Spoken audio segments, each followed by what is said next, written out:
So this is the second lecture of the series Units and Measurement, and today we are going to study significant figures.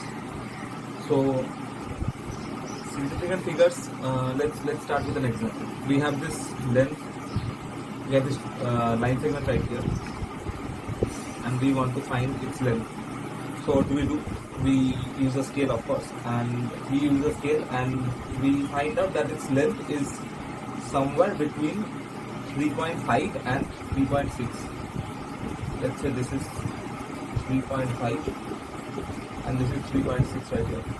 So its length is somewhere between 3.5 and 3.6. So let's analyze the information at hand. We know that this line segment is somewhere between 3.5 and 3.6, and we know for sure that it is greater than 3.5.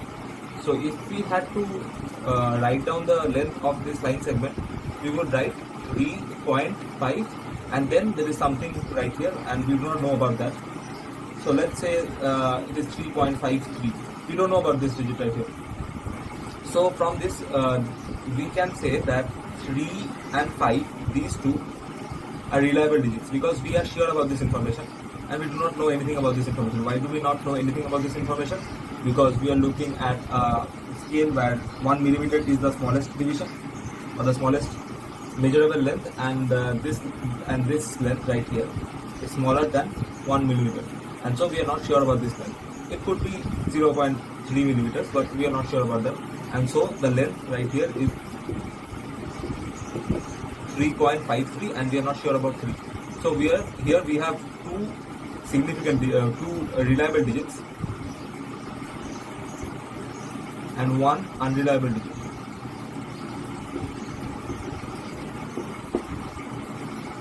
Now these reliable digits and the first unreliable digit together are called significant digits, significant figures. Okay, so over here this length has three significant figures, 3, 5 and 3. So there are three significant figures, two reliable digits and one unreliable digit. So these are the three significant figures. Now why do we need significant figures?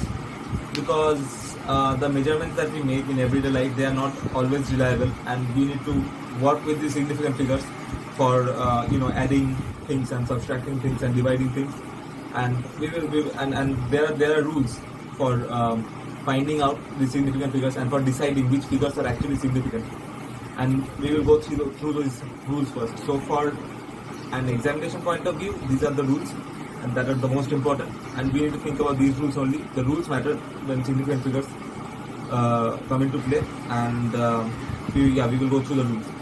So the rules for counting significant figures: for numbers that are greater than 1. For numbers that are greater than 1, all non-zero digits are significant. So we have this number right here, 5.353. So over here we have 4 significant figures. We have 4 significant figures, 3, and let's say we have 1.12, 3 significant figures. Now what happens if we have 1.012? What happens? So we have to take a look at the second rule. Zeros between two non-zero digits are also significant. So 0 over here is bounded by 2 non-zero digits. So here the 0 is significant. So here we have 4 significant digits. So we have 4 significant digits, and let's take a look at another number. It's 10.01. So what about these? We have to take a look at the third rule here. The terminal zeros in numbers with no decimal part are insignificant. So the terminal zeros in numbers with no decimal part are insignificant. So let's take a look at this example.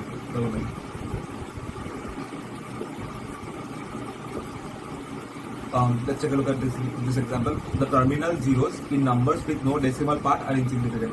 So over here, this is a number with no decimal part, and here the terminal zeros are 0 and 0. There are terminal zeros, that's what I mean. So here are 2 terminal zeros, and these 2 terminal zeros are of course insignificant from the third rule. Now trailing zeros in the decimal part are significant. So trailing zeros in the decimal part, so let's say we have something like this, 10.01201. So over here, the trailing zeros in the decimal part. So these are the trailing zeros here. Yeah, there is only one trailing zero and it is significant. Now what about this zero right here? This zero is significant because from the second rule we can see that zeros between two non-zero digits are significant. So it is, these two zeros are bounded by two non-zero digits, 1 and 1. So these two zeros are significant. So if we are asked how many significant digits are there in this number right here, we can say for sure that there are 1, 2, 3, 4, 5, 6, 7, 8 significant digits. Okay, so there are 8 significant digits here. Now what about the number of significant digits in 100? There is only one significant digit here, because these zeros, these are terminal zeros and there is no decimal place here. So terminal zeros are insignificant. What about this number? 25.00. Yeah. Over here there are 4 significant digits. 1, 2, 3, 4. Now these are trailing zeros after the decimal point, so these two zeros are significant. So there are 4 significant digits. Now let's take a look at numbers that are less than 1. For numbers that are less than 1, all the zeros to the right of a non-zero digit are significant. So here over here we have this number, and let's read the rule again. All zeros to the right of a non-zero digit are significant. So over here the first non-zero digit is 5. So all the zeros to the right of 5 are significant. So these zeros right here are significant. The zeros over here are of course insignificant. So over here we have 1, 2, 3, 4, 5, 6 significant digits. Now I don't think solving problems for this one is that important, because the rules are all you need to know. If you just memorize the rules, then you will be alright. So let's talk about the let's discuss something else too. Let's say that you have a measurement and you have found out that the length of this line segment is 3.53 meters. Okay, it's 3.53 meters. So you can convert meter to centimeters. No, yeah, it's 3.53 meters. And someone asks you how many significant digits are here. So you will say, of course, there are 3 significant digits here.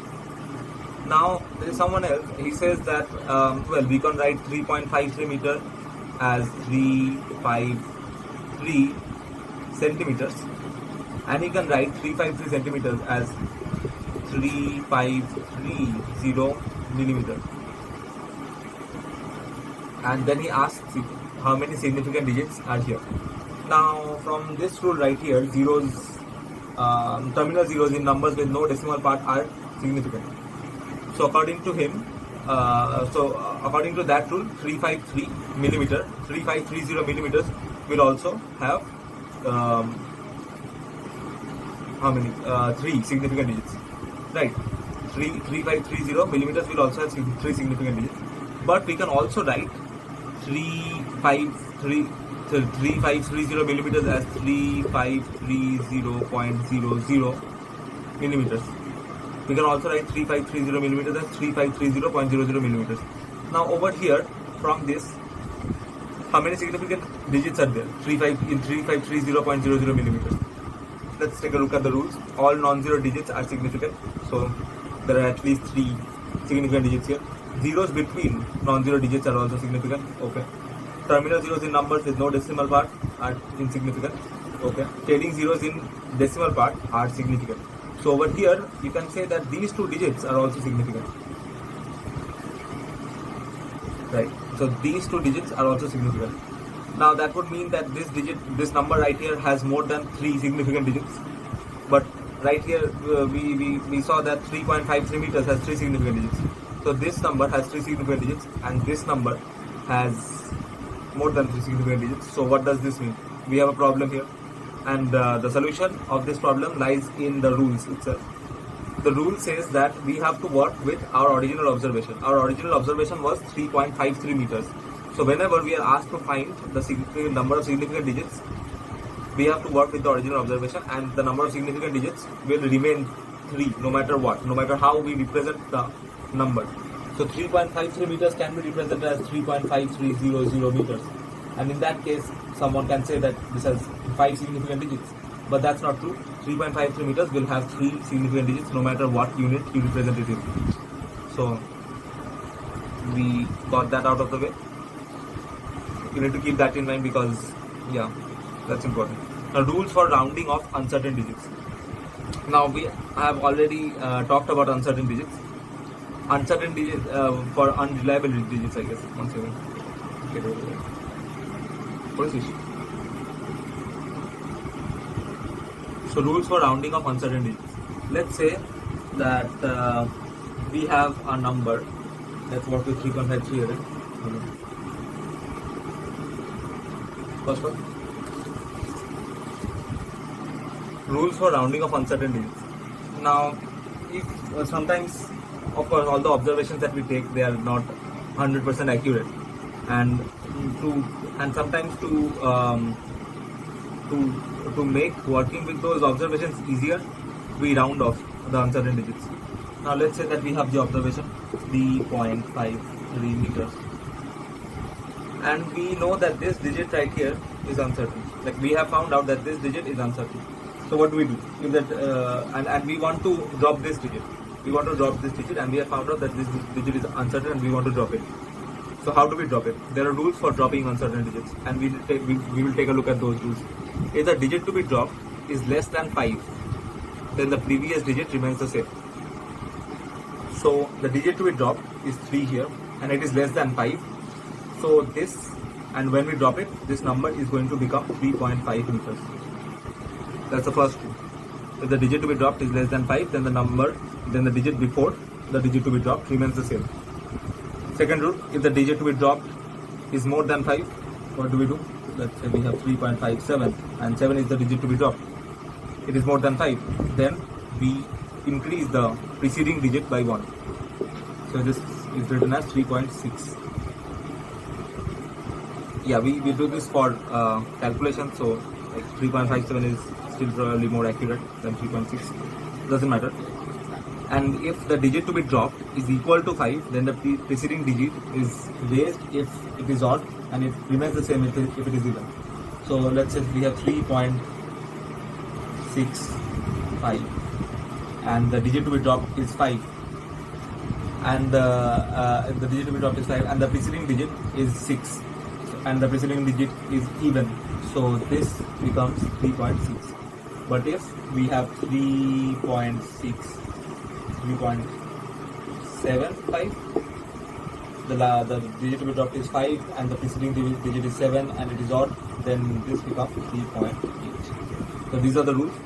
And if 5, right here, if 5 is a digit to be dropped and 5 is followed by a non-zero digit, then the preceding digit is raised by 1. So if we have 3.56505 and 5 is the digit that we want to drop, then what happens is, and 5 is the digit that we want to drop, and the digit that follows 5 is not 0, then the digit preceding 5 will be increased by 1, no matter what it is. It can be even, it can be odd, it will be increased by 1 no matter what. Equal to 3.5. So I guess the rules are clear. You just need to memorize these rules. I'll probably attach a PDF of these rules in the description of the video, so you can just go check it out. You don't have to jot these down. And yeah, now we will talk about how significant digits behave when we add two numbers or when we subtract two numbers. Cut.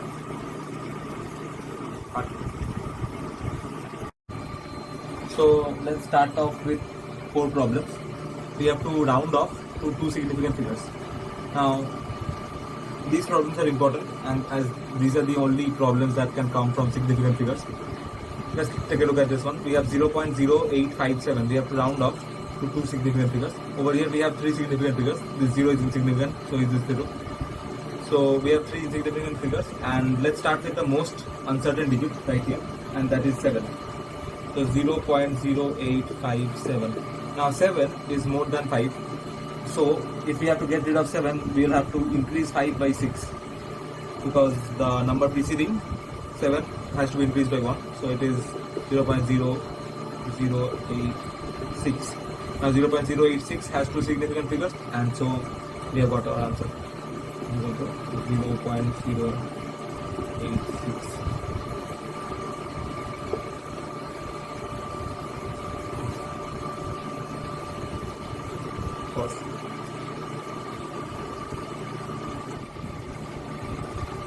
Now let's take a look at this. We have 0.05837. We have to reduce this to a number with two significant figures. Again, let's start with 7. 7 is more than 5, so the number preceding 7 will have to be increased by 1. So this can be written as 0.0584. Now this still has 3 significant digits, so we have to get rid of another digit. And over here we have 4. 4 is less than 5, and so the number preceding 4 will remain unaltered. So this is 0.058. Now we have 2 significant digits here, so the answer will be 0.058. 0.058. Okay. Now this one, 5.07 into 10 to the power 6. Now you have to remember what I said before. The number must not be altered or must not be changed into something else at any cost. So this is the number. We cannot multiply 10 to the power 6 to 5.07 and write this as 5070000. If we write this as 5070000, then we will find out that this number right here has how many 10 to the power of this number right here has 1, 2, 3 significant digits. So we cannot do that. Okay, we have to work with what we have been given, and we will have to find the number of significant. We will have to reduce the number of significant digits here. Now over here we can see that 5.07 has 2 significant digits, 1, 2, 3.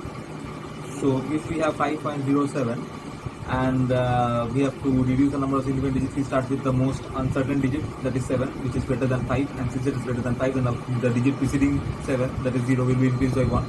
This will have to be written as 5.1. So the answer is 5.1 times 10 to the power 6. So 5.1 times 10 to the power 6. So there are 2 significant digits here. And let's talk about 5.01 into 10 to the power 6. So like I said in the last problem, we cannot multiply 10 to the power 6 with 5.01 and do the problem. That's not how it is done. We have to work with 5.01 here, and 5.01 over here the last digit is 1, and this is the most uncertain digit, and since it is less than 5, the digit preceding this one will have to be increased by, will remain unaltered because it is less than 5. So this is 5.0 times 10 to the power 6. So this is the answer for this one, 5.0 times 10 to the power 6. Okay, I hope this is clear. This was very simple. You just have to remember that you cannot multiply 10 to the power 6 with 5.01. Because if you multiply 10 to the power 6 with 5.01, we will have 15010000. So the digits right here, these digits are actually insignificant. So we have to work with 501 here.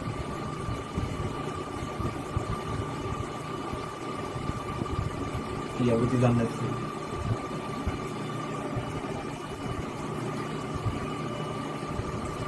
Now let's talk about significant figures in calculation.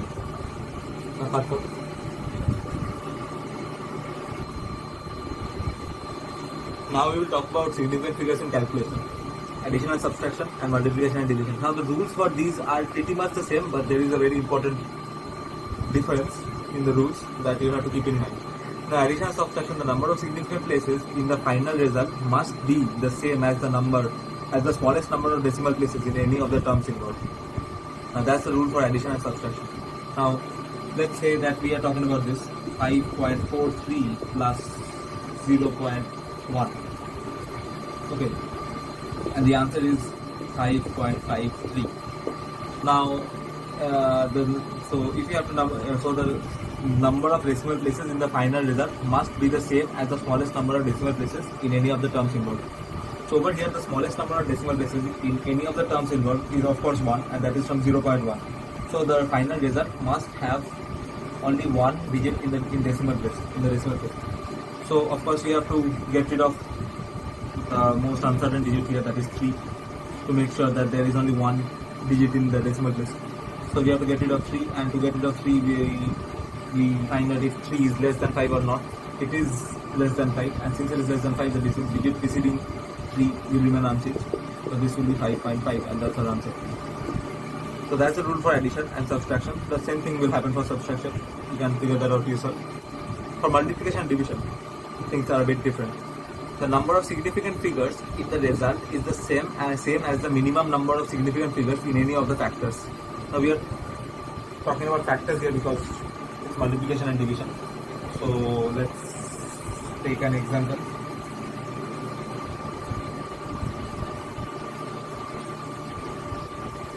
We have 1.3 and 1.2. 1.3 times 1.2. It is, I guess,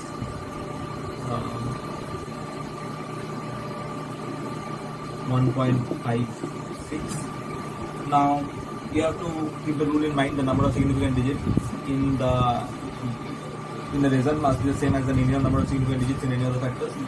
So in both of these factors, the number of significant digits is of course 2. So this one should have 2 significant digits. We get rid of the most uncertain digit, that is 6, and we use the rules and we find out that the answer is 1.6. 2 significant digits. This has 2 significant digits. These two also have 2 significant digits. So let's take another example. Let's say that we have 3500 divided by 7.52. The answer will be 465.42. Now 3500 has 2 significant digits and 7.52 has 3 significant digits. So the answer must also have 2 significant digits.